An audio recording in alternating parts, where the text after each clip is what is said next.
Praise the lord. प्रभु यीशु मसीह के मधुर मीठे नाम में Mount Carmel church Ajmer YouTube channel से जुड़े हुए तमाम सब्सक्राइबर दर्शकों को प्रभु यीशु मसीह के नाम में आज शाम अभिनंदन करते हैं। आइए हम डेली ब्रेड कार्यक्रम में शामिल हैं और आरंभिक प्रार्थना में हम अगुवाई करेंगे। हम प्रार्थना करें। हमारे जीवित और महान परमेश्वर, धन्यवाद करते हैं आज की शाम के लिए। तूने दिन भर संभाला, तेरा धन्यवाद हो। आज शाम प्यारे परमेश्वर तूने हमको ज़िंदगी ज़मीन पे ज़िंदा रखा, उसके लिए तुझे धन्यवाद। और आज शाम प्यारे खुदावन जब हम इस डेली ब्रेड कार्यक्रम को आरंभ करते हैं, प्यारे पिता परमेश्वर तेरी आशीष को हम चाहते हैं। प्रभु जी तेरी उपस्थिति चाहते हैं। हम गीतों को गाते हैं तो लोक गीतों के दौरान प्रभु जी तेरी ऐसी आराधना अच्छा सच्चाई और ईमानदारी से करें। और उसके बाद प्यारे खुदावन जब हम वचन की सेवा में जाते हैं तो उसमें भी तुम्हारी अगुवाई और मदद कर। सारी महिमा हम तुझे देते हुए प्रार्थना को यीशु मसीह के नाम से मांगते हैं, आमीन।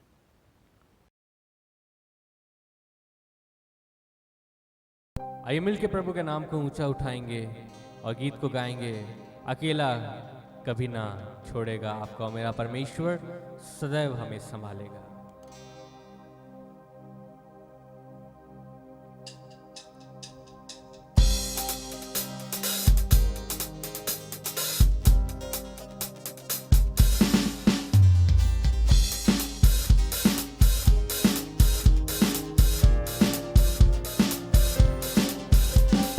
छोड़ेगा ना छोड़ेगा ना छोड़ेगा ना छोड़ेगा, अकेला कभी ना छोड़ेगा। ना छोड़ेगा ना छोड़ेगा ना छोड़ेगा ना छोड़ेगा, अकेला कभी ना छोड़ेगा। कभी नहीं कभी नहीं कभी नहीं कभी नहीं छोड़ेगा। कभी नहीं कभी नहीं कभी नहीं कभी नहीं छोड़ेगा। ना छोड़ेगा ना छोड़ेगा ना छोड़ेगा ना छोड़ेगा, अकेला कभी ना छोड़ेगा। ना छोड़ेगा ना छोड़ेगा ना छोड़ेगा ना छोड़ेगा, अकेला कभी ना छोड़ेगा। कभी नहीं कभी नहीं कभी नहीं कभी नहीं छोड़ेगा। कभी नहीं छोड़ेगा। कभी नहीं कभी नहीं कभी नहीं कभी नहीं छोड़ेगा।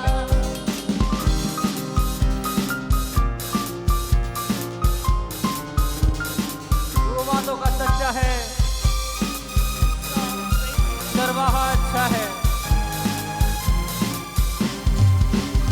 वो वादों का सच्चा है, चरवाहा अच्छा है। वो वादों का सच्चा है, चरवाहा अच्छा है। वो इब्तिदा इंतहा अल्फा ओमेगा है। वो इब्तिदा इंतहा अल्फा ओमेगा है। ना छोड़ेगा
प्रभु मेरा कभी नहीं छोड़ेगा। ताली बजा के प्रभु को आराधना दे, जो कभी नहीं छोड़ेगा, जो कभी नहीं त्यागेगा, हर पल संभालेगा, हर पल संभालेगा। आइए आंखों को बंद करें, उस प्रभु की ओर निहारें जो सर्वशक्तिमान।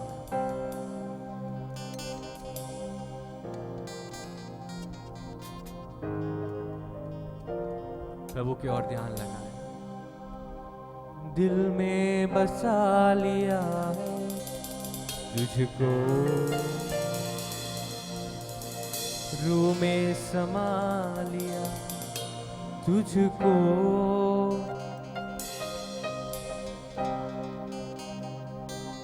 दिल में बसा लिया है तुझको, रूह में समा लिया तुझको। तेरी तारीफ, तेरी तारीफ, तेरी तारीफ हो है यीशु, तेरी तारीफ हो, तेरी तारीफ हो, तेरी तारीफ हो है यीशु।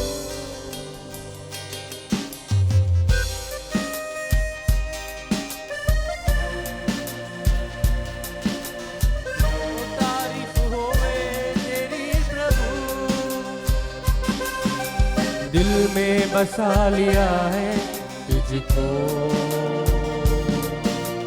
रूह में समा लिया तुझको, दिल में बसा लिया है तुझको, रूह में समा लिया तुझको। तेरी तारीफ हो, तेरी तारीफ हो, तेरी तारीफ हो ऐ यीशु, तेरी तारीफ हो, तेरी तारीफ हो, तेरी तारीफ हो ऐ यीशु।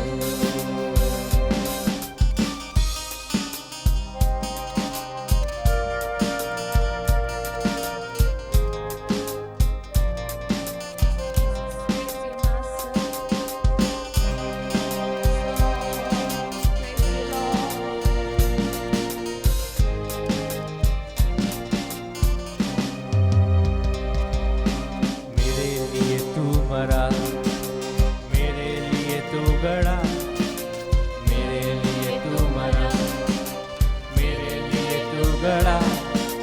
यीशु तू कैसा पिया, लहू से मोल लिया। मेरे लिए तू मरा, मेरे लिए तू गड़ा, मेरे लिए तू मरा, मेरे लिए तू गड़ा। यीशु तू कैसा पिया, लहू से मोल लिया। तेरी तारीफ हो, तेरी तेरी तारीफ हो, तेरी तारीफ हो है यीशु, तेरी तारीफ हो, तेरी तारीफ यीशु जी, तेरी तारीफ हो है यीशु।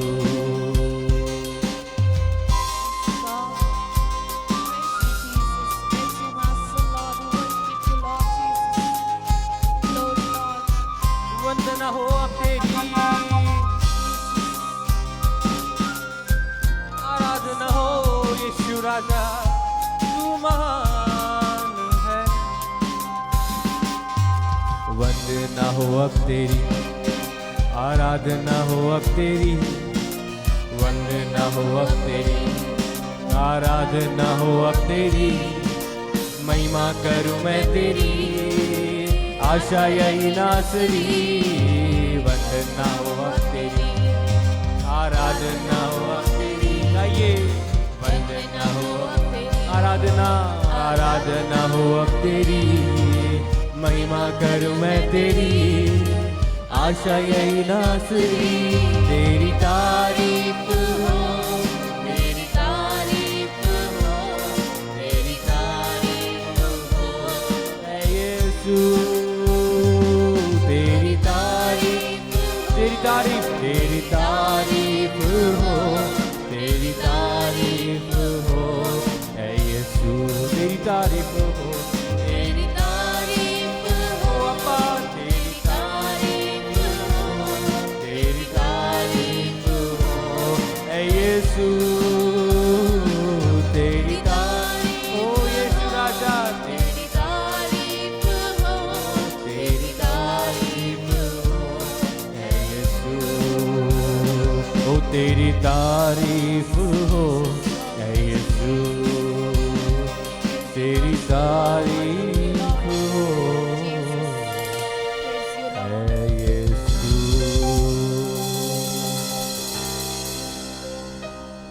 हाँ प्रभु, तू तारीफ के योग्य है, तू ही है जो महिमा के योग्य है। ये जीवन तेरे साथ बसर हो खुदा, ये हमारे दिल की ख्वाहिश है खुदा। आइए प्रभु के दास के द्वारा उसके जीवित कलाम को सुने, उसके मन्ना को जो आज हमारे लिए प्रभु ने रखा है उसे ले अपने जीवन में, और वो मन्ना हमारे जीवन में कार्य करने पाए।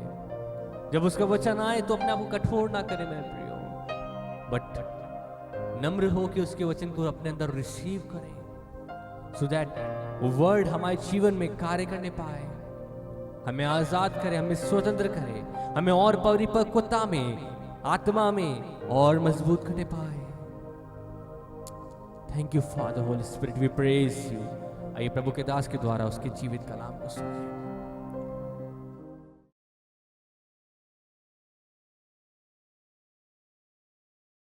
Praise the Lord.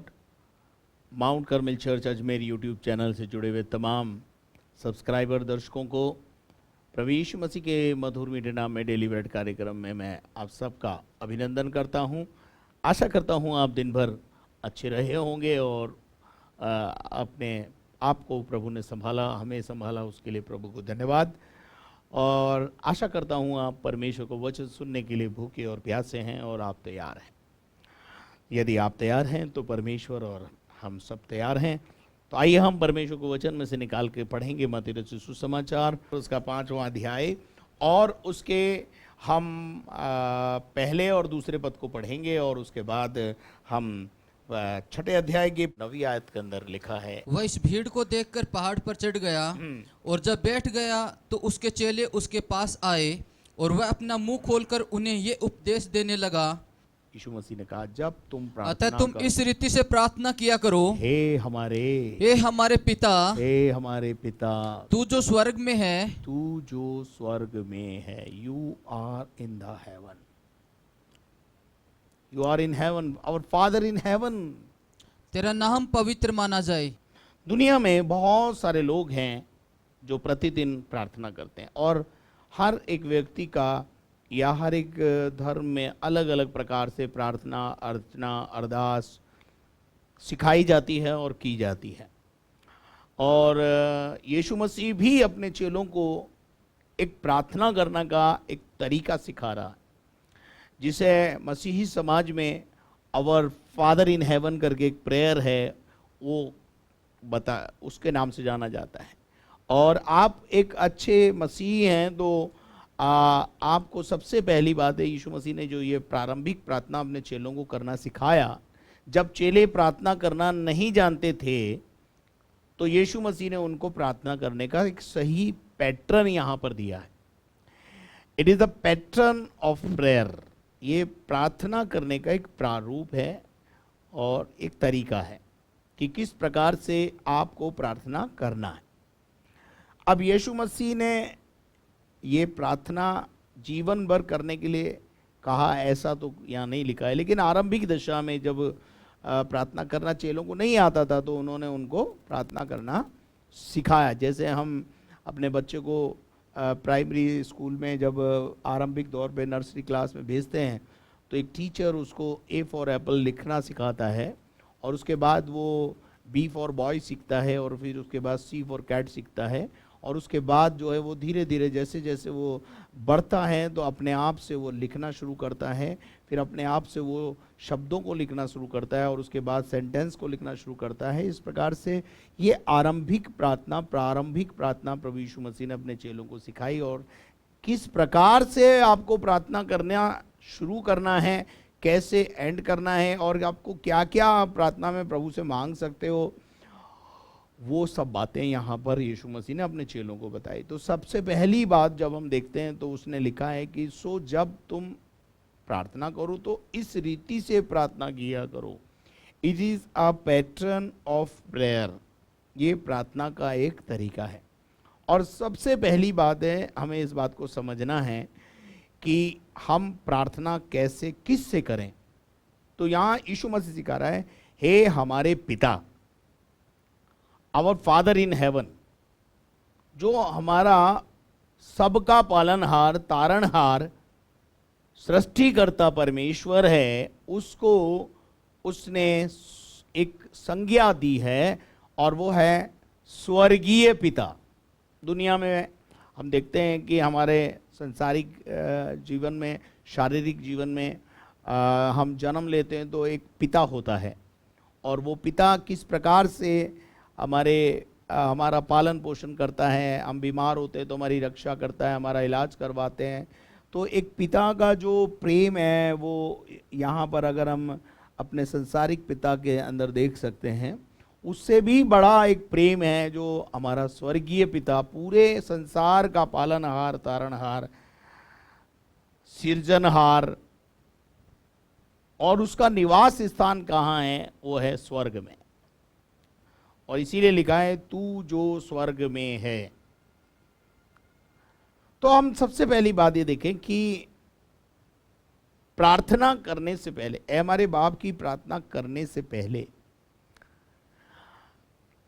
क्या आप उसको अपना पिता कहलाने के योग्य हैं?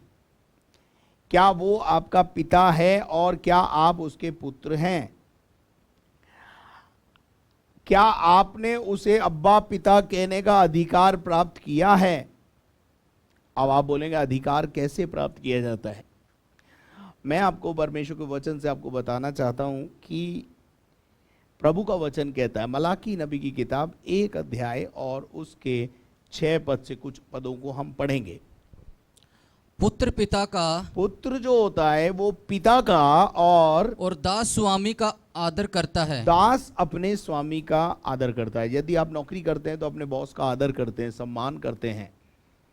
और यहां पर परमेश्वर का वचन कहता है, परमेश्वर कहता है यदि मैं पिता हूं तो मेरा आदर कहाँ है? यदि मैं पिता हूं, तो सबसे पहली बात, पिता अगर आप उसे मानते हैं तो आपको पिता का आदर करना सीखना चाहिए।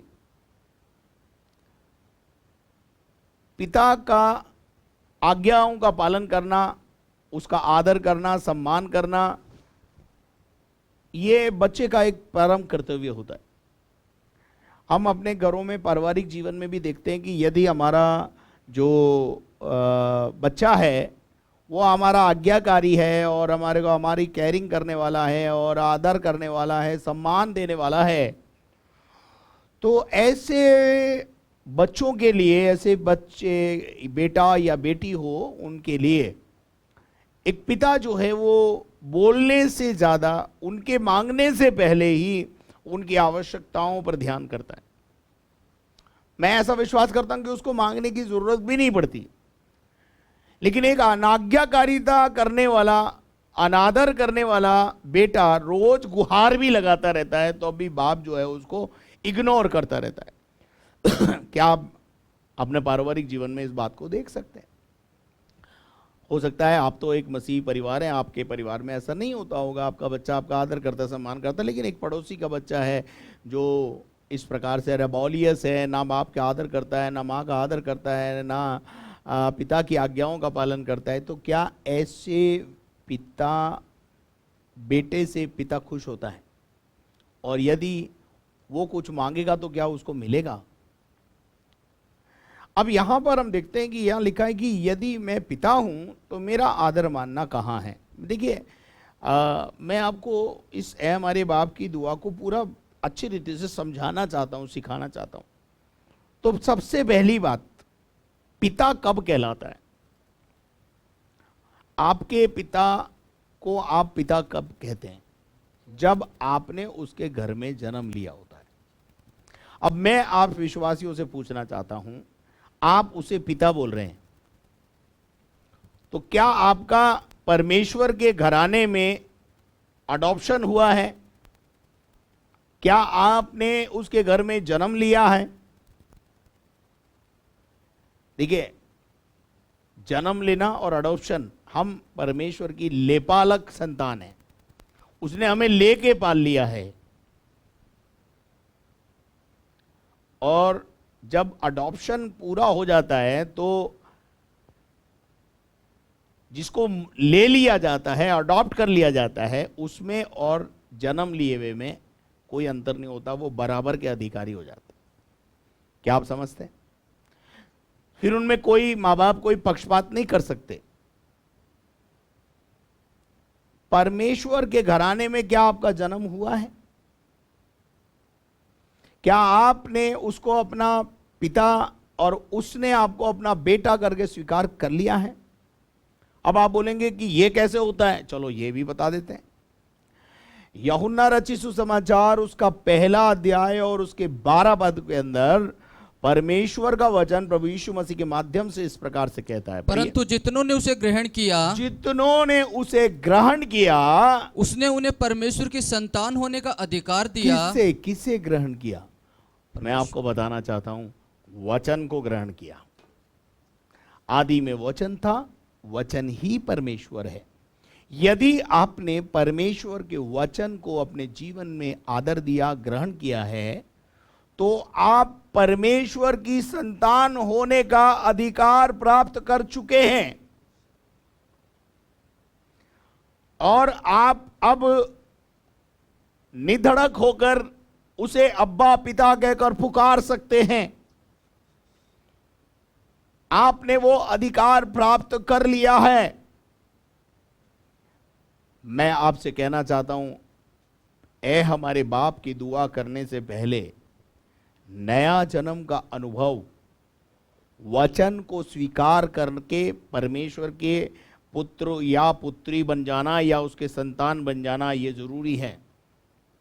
उसके बाद कई लोग क्या सोचते हैं कि हमारा जन्म हो गया, अब यही काफी है। नहीं नहीं नहीं नहीं, मैं आपको और थोड़ा आगे बताता हूं कि जन्म लेने के बाद भी यदि आप अनाज्ञाकारिता करोगे तो आपको बहुत सारी बातों से वंचित रख दिया जाएगा।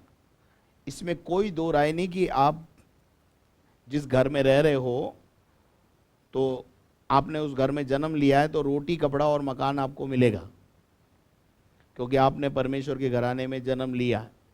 लेकिन मोर ब्लेसिंग्स के लिए और आगे बढ़ना पड़ता है। देखिए, चलते हैं अपन रोमियो की पत्री 8 अध्याय उसके 13 और 14 पद को।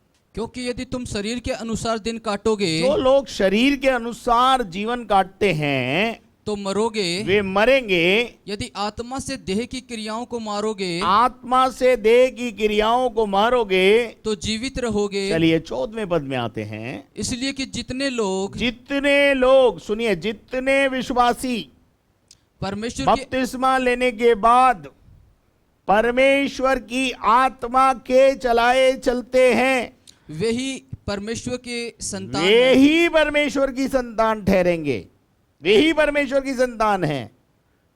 मात्र डुबकी लगाने से आप परमेश्वर की संतान हो जाएंगे। मात्र ईसाई घराने में पैदा हो गए आप तो आप समझते हैं कि स्वर्ग हमारे बाप की बापोती है, ठेका ले लिया है। ऐसा नहीं है। डॉक्टर के घर में पैदा हो जाने से डॉक्टर नहीं बनता है। डॉक्टर के प्रोसेस में से होकर जाना पड़ता है, तब जाकर उसके नाम के आगे डिग्री लगती है डॉक्टर। मसीही घराने में पैदा होने से आप मसीही नहीं हो जाते हैं। आपको वचन ग्रहण करना होगा और उसके बाद आत्मा के चलाए चलना पड़ेगा, तब आप परमेश्वर के बेटे और बेटी कहलाएंगे। तब आप उसे पिता बोलेंगे और वो आपको पुत्र बोलेगा, और वो पुकार के उत्तर देगा, बोल बेटा, बोल बेटी। ऐ हमारे बाप, तू जो स्वर्ग में है। ये सच है कि हमारा स्वर्गीय पिता स्वर्ग में है। जब हम चिट्ठी लिखते हैं तो प्रार्थना करते हैं तो एड्रेस सही होना चाहिए। ये this is the address of prayer. We are addressing our living father who lives in the heaven। हम उससे मांग रहे हैं जो स्वर्ग का परमेश्वर है, इस पृथ्वी का परमेश्वर है, पालनहार है, सृष्टि करता है। तो हम प्रेयर, कभी कभी कुछ लोग प्रार्थना ऐसे भी शुरू कर देते हैं, प्यारे यीशु मसीह। मेरे भाई, ये जीसस ओनली वालों की प्रार्थना है। आपको हो सकता है मेरी बात अच्छी नहीं लग रही होगी, पर यह जीसस ओनली वाले प्यारे यीशु मसीह से ही शुरू करते हैं। क्यों? उनके ही यीशु मसीह ने सिखाई है ये वाली प्रार्थना, और हमारे यीशु मसीह ने भी सिखाई है। इसलिए जो हमें तो यीशु सिखाता है वो ही करते हैं हम। इसलिए अगर कोई हमें बोले कि भैया तुम क्या करते हो, तो हम असलियत में हम ही जीसस ओनली हैं। हम वही करते हैं जो यीशु कहता है, क्योंकि यीशु ने ही हमसे कहा है कि तुम जब बपतिस्मा दो तो पिता, पुत्र और पवित्र आत्मा के नाम से दो। इसलिए हम वो करते हैं जो यीशु कहता है। तो जो यीशु कहता है वो तो हम कर रहे हैं।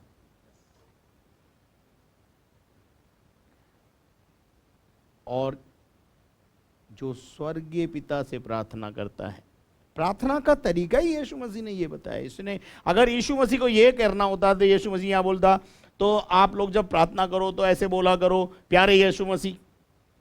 आप मुझे बता दीजिए मत्ती के अंदर क्यों 6 अध्याय के 9वें पद में यीशु मसीह खुद प्रार्थना सिखा रहा है, तो बोल रहा है जब प्रार्थना करो तो पिता से करो।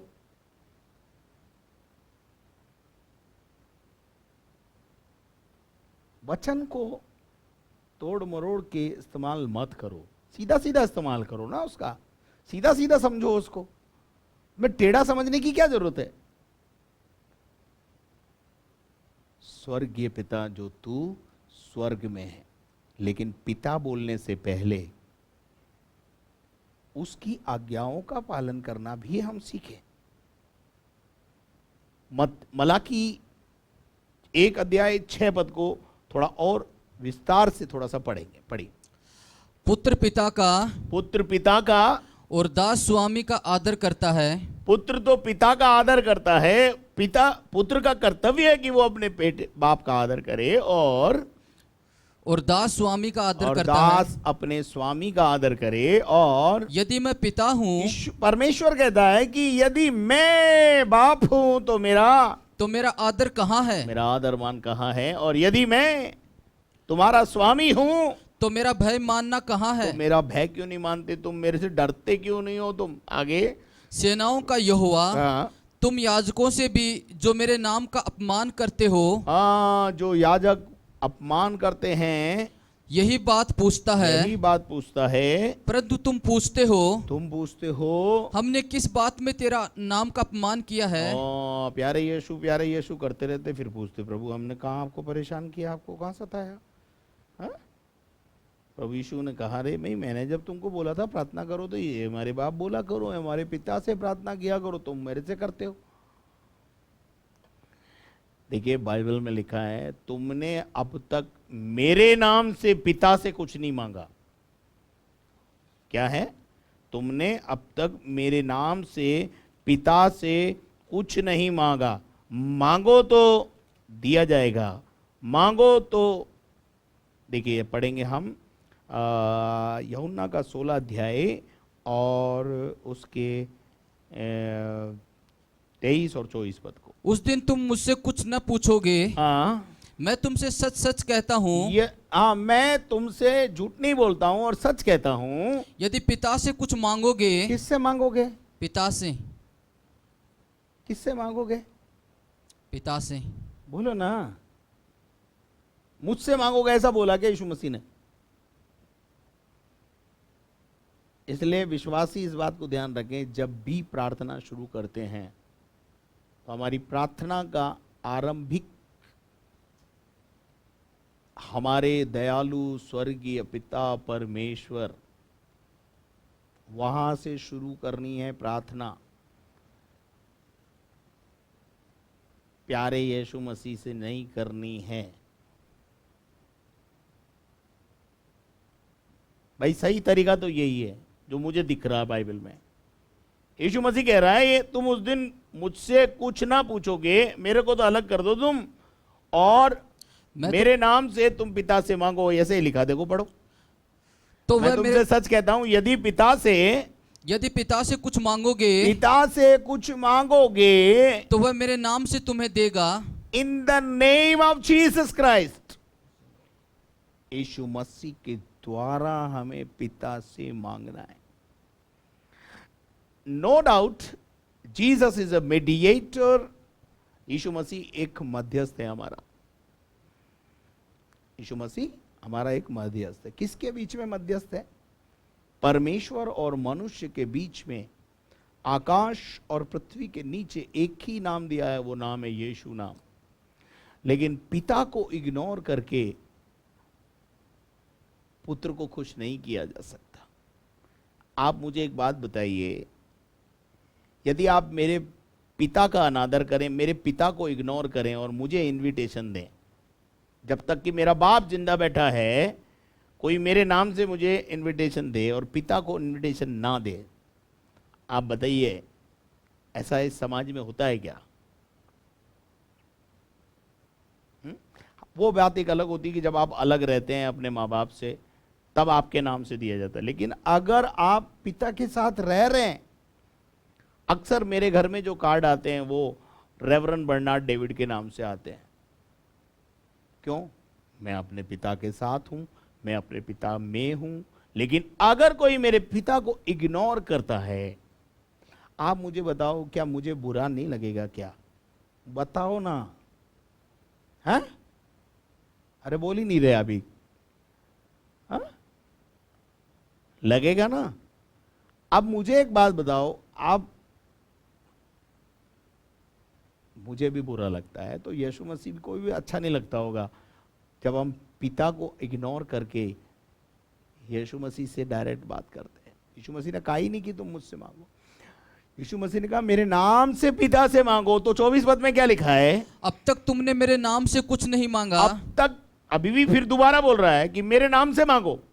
मांगना किससे है? पिता से। पिता से मांगना है। प्रार्थना शुरू करने से पहले यीशु मसीह ने यही सिखाया हमें, हे हमारे स्वर्गीय पिता, आवर फादर इन हेवन, जो कुछ तुम मेरे नाम से मांगोगे तो पाओगे, मांगोगे तो पाओगे, ताकि तुम्हारा आनंद पूरा हो जाए। अब देखिए, प्रार्थना करने का जो एड्रेस है, तरीका है, अगर वो ठीक नहीं है तो प्रार्थना जाएगी कहां? अब मान लीजिए आप किसी रिश्तेदार को चिट्ठी लिख रहे हैं और उस पर एड्रेस ही गलत है, तो चिट्ठी पहुंचेगी नहीं। चिट्ठी पहुंचेगी नहीं तो आंसर भी नहीं आएगा। आंसर नहीं आएगा तो फिर आपको मजा भी नहीं आएगा। आज शाम हर एक प्रार्थनावादी व्यक्ति, प्रार्थना करने वाला व्यक्ति, यीशु मसीह की बताई हुई, यीशु मसीह हमारा गुरु है, उसने हमसे कहा है कि पिता से मांगो, इसलिए हमें पिता से मांगना। अगर यीशु मसीह स्वयं कहता पिता की क्या जरूरत है, मैं हूं ना। आज भी कभी कोई बात होती है तो हम आज भी अपने कोई हमसे आके बात करता है तो हम यही बोलते हैं, हम अपने पापा से पूछ के आपको बताएंगे। We can't ignore father. जिसके पास पुत्र है उसके पास पिता भी है, जिसके पास पिता है उसके पास पुत्र भी है। We can't ignore. हम उनमें से, तीनों में से किसी को इग्नोर नहीं कर सकते। ठीक है साहब, हमें तो यीशु मसीह की तो जरूरत है, परमेश्वर की जरूरत नहीं है। हमें पवित्र आत्मा की जरूरत नहीं है। हमें पवित्र आत्मा की भी जरूरत है, हमें पिता की भी जरूरत है और हमें यीशु की भी जरूरत है। बिकॉज ये तीनों परमेश्वर का रूप है। हालेलुया। तो मेरे अजीजों, मलाकी 1:6 में वो कहता है मैं अगर पिता हूं तो मेरा आदर कहाँ है? आगे पढ़ दीजिए। परंतु तुम पूछते हो, हाँ हमने किस बात में तेरे नाम का अपमान किया है? हाँ, किस बात में हम तेरा अपमान करते हैं? तुम मेरी वेदी पर अशुद्ध भोजन चढ़ाते हो। तुम मेरी वेदी पर अशुद्ध भोजन चढ़ाते हो। तो भी तुम पूछते हो, तो भी तुम पूछते हो, हम किस बात में तुझे अशुद्ध ठहराते हैं? हाँ प्रभु, हमने कब तुझे अशुद्ध ठहराया? इस बात में भी कि तुम कहते हो, तुम कहते हो यहोवा की मेज तुच्छ है। यहोवा की मेज रिजेक्ट है। और जब तुम अंधे पशु को बलि करने के लिए समीप ले आते हो, तो अब क्या देखो, यह बुरा कभी नहीं? कभी हम परमेश्वर को ऐसे धोखा देते हैं। तुम अंधे पशु को बलि करने के लिए समीप ले आते हो, जबकि अगर आप व्यवस्था पढ़ेंगे, व्यवस्था विवरण पढ़ेंगे, तो वहां पर जो पशु बलिदान के लिए तैयार किया जाता है वो लंगड़ा लूला नहीं होना चाहिए, वो अंधा बहरा नहीं होना चाहिए, वो हष्ट पुष्ट होना चाहिए, उसको कोई चोटिल नहीं होना चाहिए, वो चोट लगा हुआ नहीं होना चाहिए, वो घायल नहीं होना चाहिए, मतलब ऐसी अवस्था में नहीं होना चाहिए, अंग भंग नहीं होना चाहिए। अब चलिए जी, उन दिनों में तो मलाकी नबी तक तो पशु बलि थी, अब तो पशु बलि खत्म हो गई। अब तो सब चीज नोटों में चढ़ाते हैं, करेंसी आ गई। ठीक है जी, जो डॉलर चल नहीं रहा है, फटा पुराना है, जो नोट फटा पुराना है, वो कहीं नहीं चला, उसको लाके प्रभु के भवन में चढ़ा दिया। इसको बोलते हैं अंधा लंगड़ा लूला प्रभु को चढ़ा देते हैं।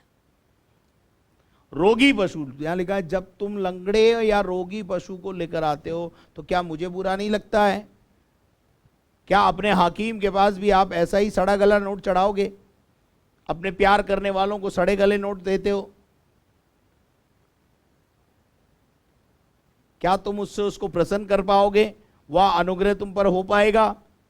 नहीं हो पाएगा। मेरे अजीजों, हमें इस बात को समझना है। तो चलिए यहां से अब थोड़ा वापस आगे आते हैं और लूका रचित सुसमाचार में हम जाएंगे, 6:46 को पढ़ेंगे। जब तुम मेरा कहना ही नहीं मानते, हाँ, परमेश्वर का वचन कहता है जब तुम मेरा कहना ही नहीं मानते हो तो मुझे, तो क्यों मुझे हे प्रभु कहते हो? हाँ, डोंट टॉक मी, मुझे प्रभु प्रभु मत करो जब तुम मेरा कहना नहीं मानते हो। जैसे हम अपने घर में भी बोलते हैं, हमारे बच्चों को, जब बच्चे हमारे कहना नहीं मानते तो बोलते हैं हमको बाप बोलने की जरूरत नहीं है। मेरे अजीजों, हमें परमेश्वर के वचन को अच्छी रीति से समझना है। एक जगह से मैं 1-2 आयत आपको और बताना चाहता हूं, निकाल के पढ़ें। जकरिया नबी की किताब 7 अध्याय उसका 13 पद। सेनाओं का यहोवा का यह वचन है, परमेश्वर का ये वचन है, जैसे मेरे पुकारने पर उन्होंने नहीं सुना, जैसे मैं पुकारता हूं, मैं बाप होकर के तुम्हें पुकारता हूं और तुम मुझे इग्नोर करते हो, मेरी नहीं सुनते हो, वैसे ही उसके पुकारने पर वैसे ही एक दिन पुत्र पुकारेगा तो मैं उसकी मैं भी न सुनूंगा। मैं भी नहीं सुनूंगा। मेरे अजीजों, जब आपको ऐसा कबीरदास जी एक बात बोल गए, दुख में सुमरिन सभी करे, सुख में करे न कोई, सुख में सुमरिन करे तो दुख का एको होए। जब आपके जीवन पर कष्ट आता है, संकट आता है, एग्जाम नजदीक आते हैं, तो आपको परमेश्वर याद आता है। साल भर मैं स्टूडेंट से बोलता हूं, बेटा तुम लोग आया करो, भवन में आया करो, भवन में आराधना करने आओ, नहीं आते। एग्जाम से पहले एग्जामिनेशन फीवर उनको चढ़ जाता है। उस समय सब लोग प्रार्थना करो भाई साहब, प्रार्थना करो, प्रार्थना करो, प्रार्थना करो। क्यों उस समय प्रभु याद आता है तुमको? जबकि साल भर हम प्रभु को इग्नोर करते हैं। मैं छात्र छात्राओं से ये कहना चाहता हूं इस मंच से, ऐसा ना करें। प्रभु का वचन सुनो, जैसा मेरे पुकारने पर मैंने बुलाया तुम नहीं आए, तुम पुकारोगे एग्जामिनेशन हॉल में, आ जाओ प्रभु मेरी मदद करने के लिए, प्रभु बोलेगा भाई मैं भी अभी थोड़ा बिजी हूँ, बाद में बात करते हैं। मैं पहले उनकी सुन लूँ जो हर संडे मेरे को आराधना चढ़ाते हैं, आपका नंबर ही कट हो जाएगा। प्रभु यीशु मसीह ने अपने देह के दिनों में एक उदाहरण कहा मत्ती का 21वां अध्याय हम निकालेंगे। मत्ती 21 अध्याय और उसके 28 पद से पढ़ें। तुम क्या सोचते हो? हाँ, किसी मनुष्य के दो पुत्र थे। एक बाप था, उसके दो बेटे थे। आगे। उसने पहले के पास जाकर कहा, हाँ, हे पुत्र, हे पुत्र, आज दाख की बारी में काम कर। आज दाख। दो बेटे थे, ध्यान से सुनिएगा मेरी बात को। दो बेटे थे। पिता ने एक बेटे से आकर कहा, पहली बात, मान लीजिए अपन ये मान लेते हैं कि ये बड़ा बेटा है और इसने बड़े बेटे में अपना विश्वास जताया। अगर कोई बाप अपने आप को कोई काम बताता है तो वो इस विश्वास से बताता है कि ये तो जरूर मेरा काम करेगा। और वहां लिखा है कि उस बेटे ने बेटे से कहा, जा और मेरी दाख की बारी में क्या कर, काम कर। और वो उसने उत्तर दिया, हालेलुया, मैं नहीं जाऊंगा। हालेलुया। एक बात यहां पर मैं आपको बताता हूं। पहली बात, उसके पिता ने उसमें विश्वास जताया और उसका उत्तर सुनकर पिता को कितनी निराशा हुई होगी, देखो आप। और क्या बोला? मैं नहीं जाऊंगा। मैं नहीं जाऊंगा, परंतु बाद में पछता कर गया। बाद में पछता कर गया। ठीक है। फिर पिता ने दूसरे के पास आकर कहा, हाँ, जाकर ऐसा ही कहा। देखिए यहां दो बेटे हैं, आप किसमें हैं मुझे नहीं पता। एक बेटा था जिसे पहले बेटे, बड़े बेटे को जाकर मान लीजिए उसने बोला और बड़े बेटे ने कहा मैं नहीं जाऊंगा। परंतु जब पिता चला गया तब उसके मन में एक बात उत्पन्न हुई, गिल्टी कॉन्शियस हुआ। उसको लगा कि मुझे जाना चाहिए, मेरे को अपने पिता की आज्ञा का पालन करना चाहिए, मेरे पिता ने मुझ में विश्वास जताया है, मुझे वो करना चाहिए। नंबर 1, यहां हम देखते हैं कि उसके पिता ने उसमें विश्वास दिखाया। ऐसे ही पौलुस भी लिखता है, हमें विश्वास योग्य समझकर प्रभु ने हमको सेवा दी है, इसलिए जो सेवा हमको दी है विश्वास योग्य समझकर हम उसको विश्वास योग्यता से पूरा करें, चाहे वो छोटी सेवा हो चाहे बड़ी सेवा हो। Praise the Lord. नंबर 2, उसके बाद वहां लिखा है कि उसने साफ बोल दिया मैं नहीं जाऊंगा। एक अपॉर्चुनिटी उसको दी गई थी, उसको उसने क्या कर दिया, खो रहा है। लेकिन अब गिल्टी कॉन्शियस हो गया और उस अपॉर्चुनिटी को वो कैश करा रहा है, जा रहा है, पछताया वो। क्या आप कभी अपने माँ बाप का अनादर करके या उनको दुखी करके आप पछताएं?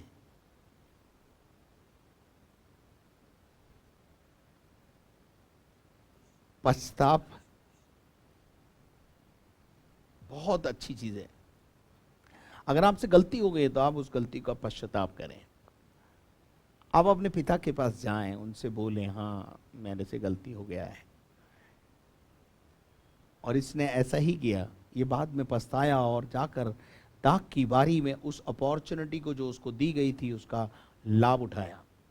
दूसरे पुत्र के पास जब वो गया, फिर पिता ने दूसरे के पास जाकर ऐसा ही कहा। हाँ, जब वो पहले ने उसको ऐसा उत्तर दे दिया तो वो दूसरे के पास गया। अगर पहला वाला ही ये बोल देता yes daddy I am going, तो मैं सोचता हूं दूसरे के पास जाने की जरूरत ही नहीं पड़ती। लेकिन चूंकि पहले ने इग्नोर कर दिया, वो पिता को नहीं पता है कि वो बाद में पछता के गया।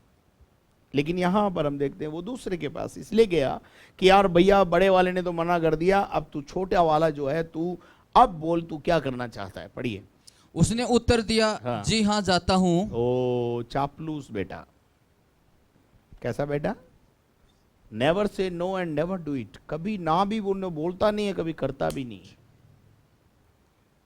यस सर बोल के भाग जाता है। दूसरे ने उसको उत्तर देकर कहा, जी हाँ पिताजी अभी जा रहा हूं। परंतु नहीं गया। परंतु नहीं गया। परंतु नहीं गया। उसने, देखिए दोनों को अपॉर्चुनिटी मिली। दोनों में विश्वास प्रभु के पिता ने दिखाया, दोनों को काम पर लगाया, दोनों को काम सौंपा गया, दोनों को जिम्मेदारियां सौंपी गई, लेकिन एक ने ना करके फिर हां किया, पछताप करके गया, लेकिन दूसरे ने हां भरा, परंतु अपने पिता की इच्छा को पूरा नहीं किया, अपने पिता की दाग की बारी में कभी काम नहीं किया। बहुत सारे चापलूस बच्चे ऐसे ही होते हैं। चलिए आगे पढ़ेंगे, क्या लिखा है, नहीं किया फिर। इन दोनों में से हाँ। किसने पिता की इच्छा पूरी की? अब आप ही बताइए, इन दोनों में से, इन दो बेटों में से किसने अपने पिता की इच्छा को पूरा किया? कौन है जिसने पिता की इच्छा को पूरा किया?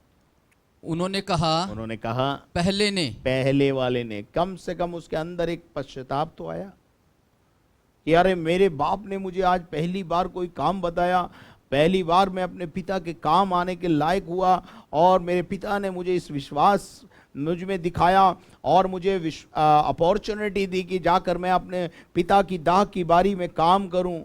मेरे अजीजों, पिता का काम पुत्र नहीं करेगा तो कौन करेगा? हेलो। कुछ चीजें हमको विरासत में मिलती हैं।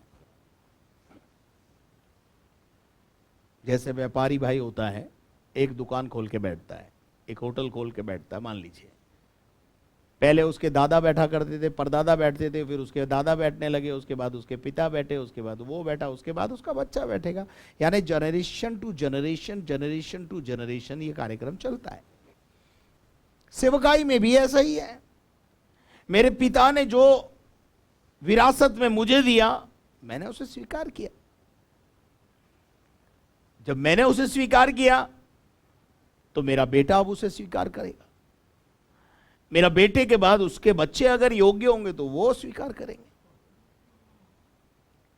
कुछ चीजें विरासत में मिलती हैं। Praise the Lord. यहां पर हम देखते हैं दोनों बच्चों में से एक बेटे ने जो पछता कर गया, वो अपने पिता की इच्छा को पूरा कर रहा है। वो अगर जाकर शाम को ये बताए कि पापा जो आपने बोला था वो मैं करके आ गया हूं, और उसके बाद यदि वो अपने पिता से कुछ मांगेगा तो आप बताइए उसे मिलेगा या नहीं मिलेगा, या दूसरे वाले को मिलेगा? किससे पिता खुश होगा ये मुझे बताइए। देखिए, अनाज्ञाकारिता करने वाले को भी रोटी कपड़ा मकान तो देगा, वो नंगा तो घुमाएगा नहीं। लेकिन जो मोर ब्लेसिंग्स हैं, कुछ लोग मोर ब्लेसिंग नहीं चाहते हैं। कुछ लोगों का स्टेशन पड़ाव ही उनकी मंजिल बन जाती है। परंतु if you want more blessing from God, you please your God. आप अपने परमेश्वर को प्रसन्न करें। उसके बाद जब आप प्रार्थना मांगेंगे तो प्रभु आपकी सुनेगा।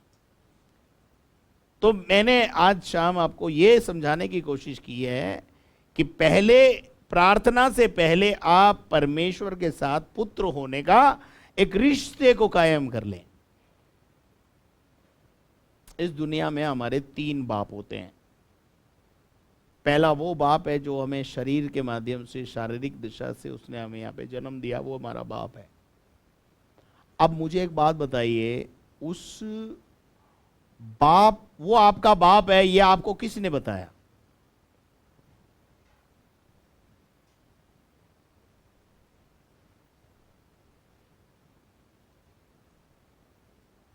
मैं आपको बताना चाहता हूं, मां ने आपको बताया ये तेरा बाप है, और आपने मां की बात पर कितना विश्वास किया। दुनिया का कोई व्यक्ति आकर आपको बोल दे ये तेरा बाप नहीं है, तब भी आप नहीं मानोगे, बोलोगे नहीं यही मेरा बाप है। क्यों? आपको जन्म देने वाली मां ने शुरू से बताया था ये तेरा बाप है, ये तेरा बाप है, ये तेरा बाप है, ये तेरा बाप है। हालेलुया। ऐसे ही आज शाम आपका पिता कौन है? ये पवित्र आत्मा आपको बताता है। हम दुनिया भी माँ की बात पर इतना भरोसा करके उसे अपना बाप मानते हैं। हालेलुया। तो पवित्र आत्मा की बात क्यों नहीं मानते? स्वर्गदूत ने आकर कहा था, जो बेटा तेरे गर्भ से पैदा होगा वो पवित्र आत्मा की सामर्थ्य से उत्पन्न होगा। मेरे अजीजों, हमें इस बात को समझना है कि वो हमारा बाप है। यीशु मसीह ने अपनी देह के दिनों में बार बार हमसे बोला, इधर आओ, मैं तुम्हें पिता से मिलाता हूं। इधर आ, तू खो गया है, तू दूसरे को बाप बोलता है, इधर आ, वो तेरा बाप है। देख, मैं स्वर्ग से आया हूं, मैं पिता के पास से निकल कर आया हूं, और मैं वही करता हूं जो पिता को करते हुए देखता हूं। यीशु मसीह ने अपनी देह के दिनों में बार बार पुकार पुकार के ये कहा, आओ, मैं तुम्हें पिता से मिलाता हूं। कौन है हमारा बनाने वाला? कौन है सृष्टिकर्ता? कौन है क्रिएटर परमेश्वर? हमको समझना होगा। लॉकडाउन के दिनों में परमेश्वर कैसा होता है, उसका स्वभाव कैसा होता है, वो सब मैंने आपको बताया था।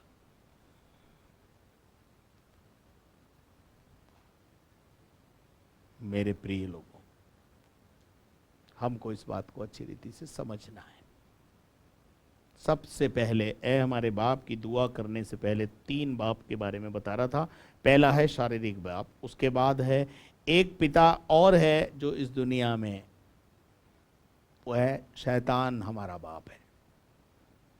जब हम शैतान की बात सुनते हैं, शैतान की आज्ञाओं का पालन करते हैं, तो यीशु मसीह कहता है, तुम अपने पिता शैतान से हो, जो शुरू से झूठा है। यूहन्ना 8:44 में बोल रहा हूं मैं। तुम अपने पिता शैतान से हो, तुम अपने बाप शैतान से हो, और अपने पिता की लालसाओं को पूरा करना चाहते हो, और 24 घंटे 365 दिन अपने पिता की लालसा में उसमें लगे रहते हो। और वह तो आरंभी से हत्यारा, वो तो आरंभ से हत्यारा है, और सत्य पे स्थिर न रहा, सत्य पे कभी चला ही नहीं, और क्योंकि सत्य उसमें है ही सत्य नहीं। उसमें इनबिल्ट है ही नहीं। और जब वह झूठ बोलता है तो अपने स्वभाव ही से बोलता है, स्वभाव से बोलता है, और क्योंकि वह झूठा है, परन झूठों का पिता है। समझ में आया क्या? ये दूसरा पिता। एक और पिता है जिसने आपको मां के गर्भ में रचा है, वो है स्वर्गीय पिता। इसलिए यीशु मसीह ने कहा, जब तू प्रार्थना करे तो ऊपर वाले से मांग, स्वर्गीय पिता से प्रार्थना कर। आशा करता हूं आपको आज नवी आयत समझ में आ गई होगी। जब तक आपका नया जन्म नहीं है और आप ये वाली प्रार्थना कर रहे हो, ऐ हमारे पिता तू जो स्वर्ग में है। अब देखिए, वो जो दूसरा पिता है ना, शैतान, जिसके बारे में प्रभु यीशु मसीह कह रहा है, वो भी आकाश मंडल में है। अगली आयत जब हम करेंगे इसकी तो हम आपको बताएंगे। उसका राज्य आए, तो राज्य किसका आ रहा है? आपके जीवन में क्या परमेश्वर का राज्य आ गया है, या अभी तक शैतान का राज्य है? आपका जन्म ही नहीं हुआ है, नया जन्म ही नहीं हुआ है, आप पिता को जानते ही नहीं हैं, तो आप किस पिता से प्रार्थना कर रहे हैं?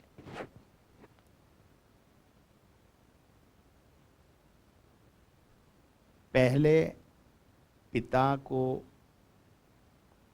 पिता का दर्जा दें, वचन को ग्रहण करें, आत्मा के चलाए चलें, तो आप परमेश्वर के बेटे और बेटी हैं। और जब आप आत्मा के चलाए चलते हैं और उसके बाद जब आप प्रार्थना करते हैं, तो आप परमेश्वर से जो मांगेंगे वो आपके लिए होगा। इसलिए नवी आयत के अंदर लिखा है, यीशु मसीह ने कहा, जब तुम अतः प्रार्थना तुम करो, इस रीति से प्रार्थना किया करो, हे हमारे पिता, तू जो स्वर्ग में है, तू जो स्वर्ग में है, you are in the heaven. You are in heaven, our father in haven.